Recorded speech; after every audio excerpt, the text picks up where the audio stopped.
Bonjour à tous, j'espère que vous allez bien, cette deuxième semaine d'école à la maison. Alors aujourd'hui on est mercredi, c'est un jour un peu spécial à l'école M, vous le savez, c'est les jours des jeux de société et donc aujourd'hui je vais vous parler de ça. Bonjour aux enfants si vous êtes là aussi, c'est une vidéo pour les parents mais pour les enfants aussi pour parler des jeux que vous avez peut-être à la maison et on va voir comment est-ce qu'on peut l'adapter aux enfants à leur âge et toutes les choses qu'on peut faire avec des jeux très simples, des jeux très classiques. Donc, je vais d'abord parler de certains jeux. On va parler des jeux de cartes, du jeu de loto, du jeu de memory, quelques jeux qu'on peut faire avec une feuille et un crayon, tout simplement. Et ensuite, je parlerai un petit peu juste de quelques principes de base quand on fait des jeux de société avec les enfants voilà, pour que tout le monde passe des super moments et pour que ça les aide vraiment dans leur développement. Donc, pour commencer, on va commencer avec un jeu de cartes classique, comme celui que j'ai dans ma main. Je pense que tout le monde en a chez eux, ou peut-être pas, peut-être, en tout cas beaucoup d'entre vous. On peut, dès que l'enfant est tout petit, faire des jeux de cartes avec eux. Alors pour commencer, on va enlever les valets, la dame et le roi. On va garder que les cartes qui ont donc un numéro. Et bon, là dans mon jeu, c'est un as. Si vous en avez un ou c'est un 1, c'est mieux. Mais sinon, c'est pas grave. On peut enlever les as aussi et démarrer à 2. Donc on va avoir les cartes du 2 jusqu'au 9.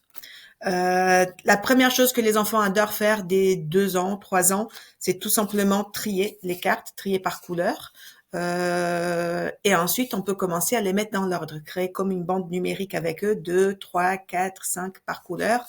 C'est pas vraiment un jeu, mais ça familiarise l'enfant avec les cartes, ça travaille beaucoup de choses et ça les occupe beaucoup. Ils aiment bien ça quand ils sont plus petits.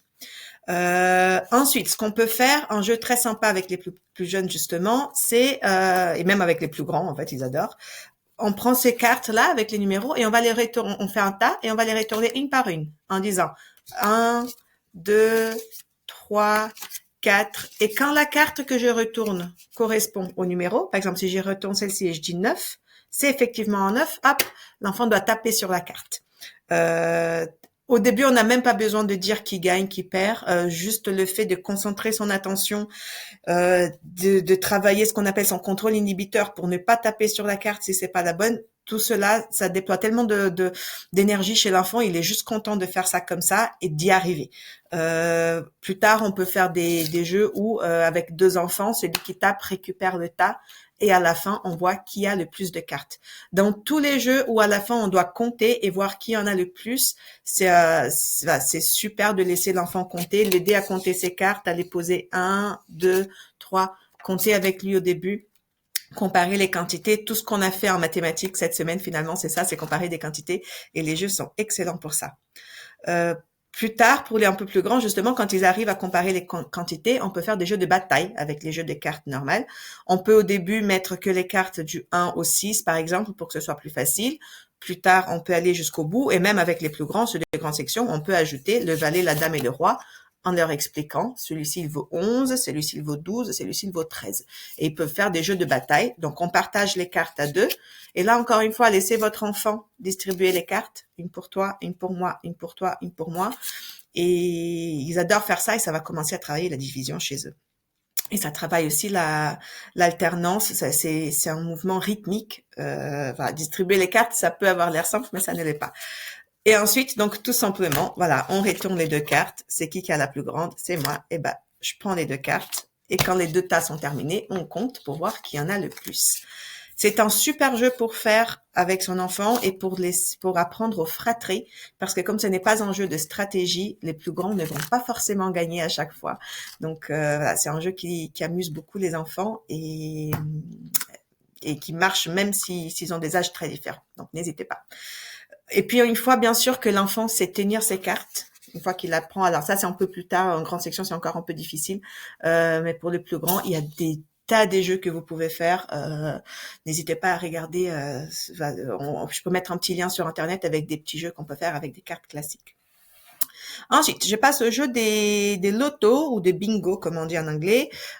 Naomi en a mis les bingos des émotions sur, je crois que c'est cette semaine ou la semaine dernière. Les principes du bingo, c'est toujours les mêmes. Donc, il y a des planches avec des images. Donc, moi, j'ai un bingo de la nature ici. Donc, plusieurs planches avec des images. Et toutes ces images sont reprises sur des jetons. Et donc, à tour de rôle, on pioche en jetons. Et quand on a trouvé l'image qui correspond, bah, on place sur sa carte. Alors, c'est pas celle-ci, mais voilà, on place sur la carte. Celui qui a complété sa carte en premier, sa planche en premier, il a gagné.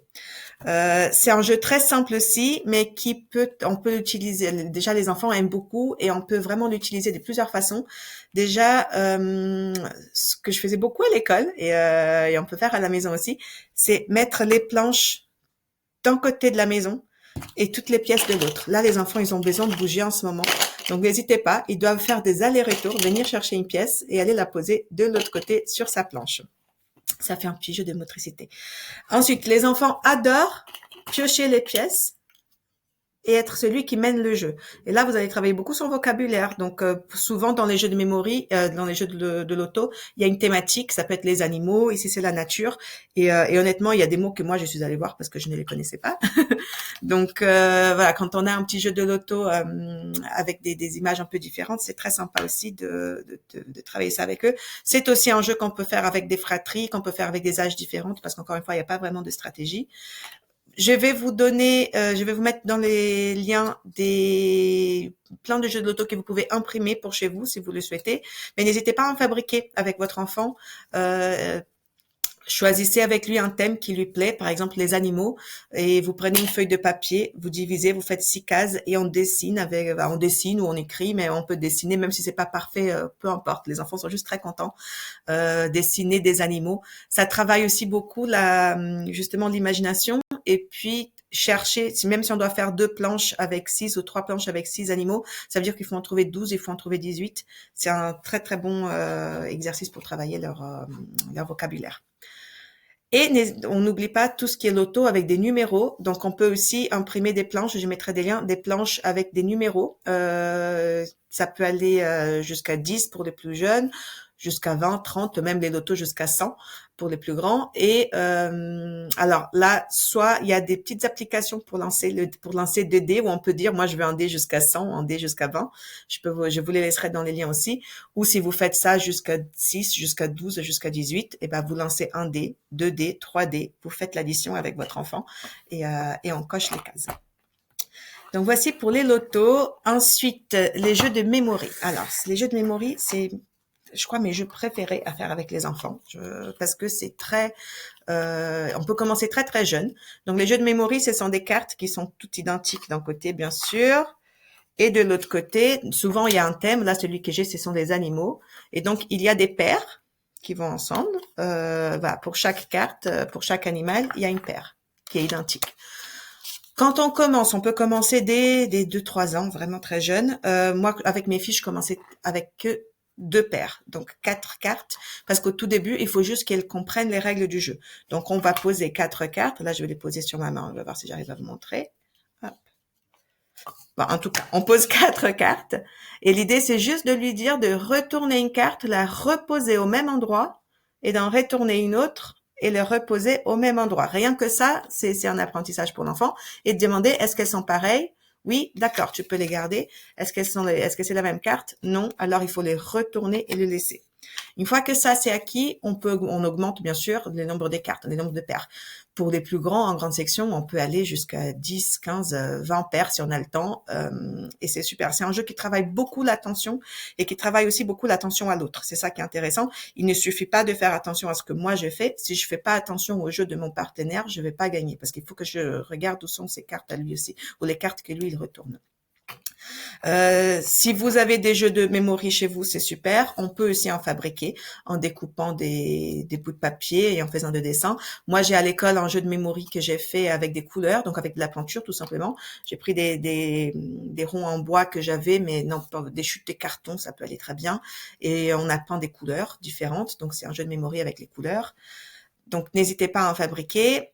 Et je veux dire, pour les fratries, on peut changer un petit peu la règle, c'est ce qu'on fait ici à la maison. Donc, j'ai une fille qui a 5 ans et l'autre qui a 10 ans. Dans celle qui a 5 ans, elle peut retourner 3 cartes à la fois pour chercher ses paires et la grande, elle en retourne 2.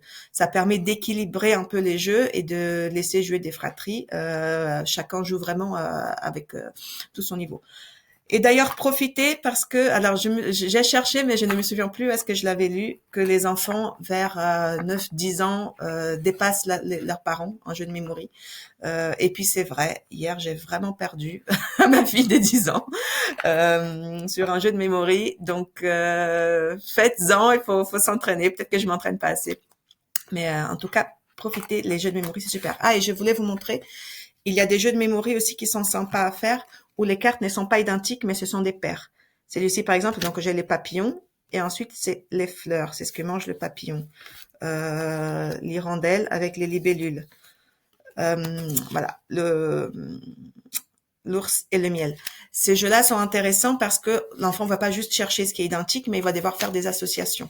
Donc c'est un travail supplémentaire, c'est très chouette aussi. Donc voilà, pour les jeux de mémoire. Et encore une fois, je laisserai un lien aussi où vous pouvez imprimer des jeux de mémoire si vous souhaitez. Quand on imprime sur des cartes, c'est un peu sur du papier, on peut voir un peu à travers. Donc n'hésitez pas si vous avez du carton chez vous, du papier cartonné, ou sinon récupérez des cartons des boîtes, des pâtes, boîtes à chaussures, tout ce que vous avez qui est boîte. Il faut que ce soit un peu identique, mais si vous avez 3 fois la même boîte de pâtes, collez les feuilles par-dessus pour découper pour que ce soit vraiment tout identique. Ensuite, pour les jeux qu'on peut faire avec une feuille et un papier, on va commencer par un très classique, le morpion, le tic-tac-toe. Donc, je pense que vous connaissez les principes. On trace 2 lignes verticales, 2 lignes horizontales, et à tour de rôle, on fait des croix ou des ronds. C'est lui qui réussit à en aligner 3 à gagner. Pour le plus petit, moi, je commence comme ça, avec une vraie grille, parce que comme ça, ils savent qu'ils doivent mettre dans une case. Et parfois, la croix, moi, j'ai vu quand je faisais ça avec mes filles quand elles étaient très petites, faire un X, faire une croix, ça demande tellement de concentration qu'elles ont du mal à se concentrer. Des enfants qui sont plus jeunes, ils ont du mal à se concentrer sur ça et sur les jeux. Donc, on fait que avec des ronds, les 2 couleurs différentes. Et aussi, on n'utilise pas la diagonale au tout début. Mais dès qu'ils ont compris, on peut commencer à parler de la diagonale aussi. Ça, c'est un jeu très simple à faire. Voilà, quand on a 5 minutes et qu'on attend quelque chose ou on s'assoit sur les canapés, c'est reposant pour nous. Il n'y a pas besoin de beaucoup de matériel. Donc, n'hésitez pas. Et le dernier, c'est un grand classique de l'école M, c'est Camille qui est la reine du pendu. Donc, elle en fait avec les enfants quand elle fait de la phonologie avec eux. Sachez que les enfants, même dès 4-5 ans, dès 4 ans, ils peuvent commencer à faire du pendu avec quelques adaptations. Donc, les jeux du pendu, c'est l'enfant doit deviner un mot et à chaque fois donc, en devinant des lettres, en disant je n'en A, un C. Si la lettre fait partie du mot, on la dessine, on l'écrit. Et si elle fait pas partie, on va dessiner la tête du bonhomme, le corps, les jambes, les bras. D'accord? Pour aider l'enfant, déjà, commençons par des mots qu'il connaît.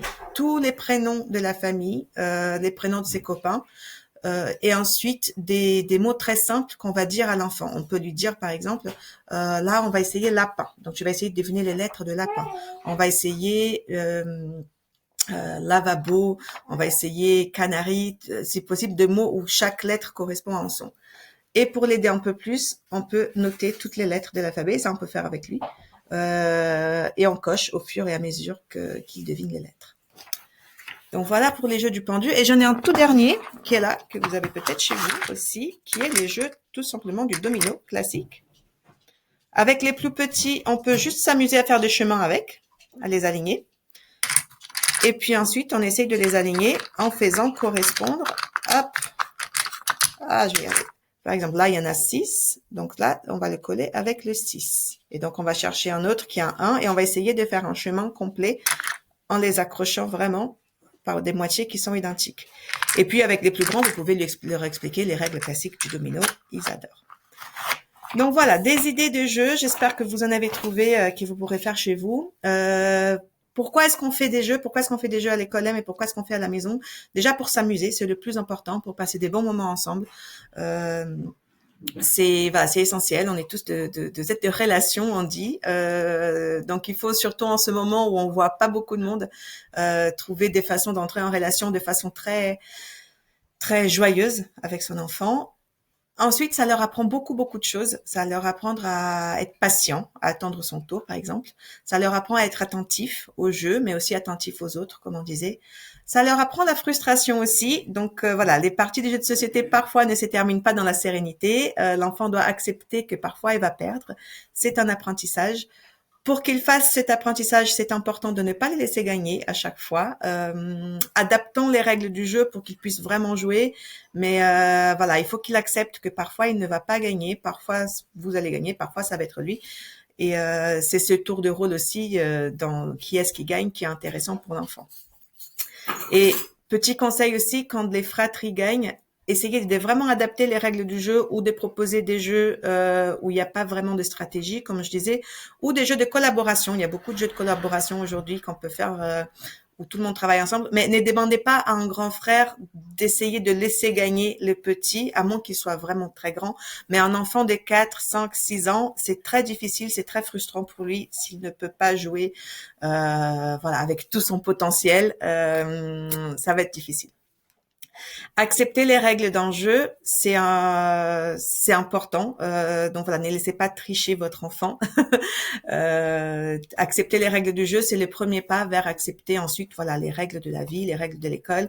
C'est savoir que voilà, en limitant mes actions, en limitant mes envies de là tout de suite maintenant, on va réussir à passer un bon moment ensemble. Les jeux n'est rigolo que si tout le monde suit les règles. Donc voilà, surtout amusez-vous bien, amusez-vous beaucoup et j'espère vous voir très nombreux dès le retour de l'école les mercredis matins pour faire des jeux avec nous. Merci, à bientôt.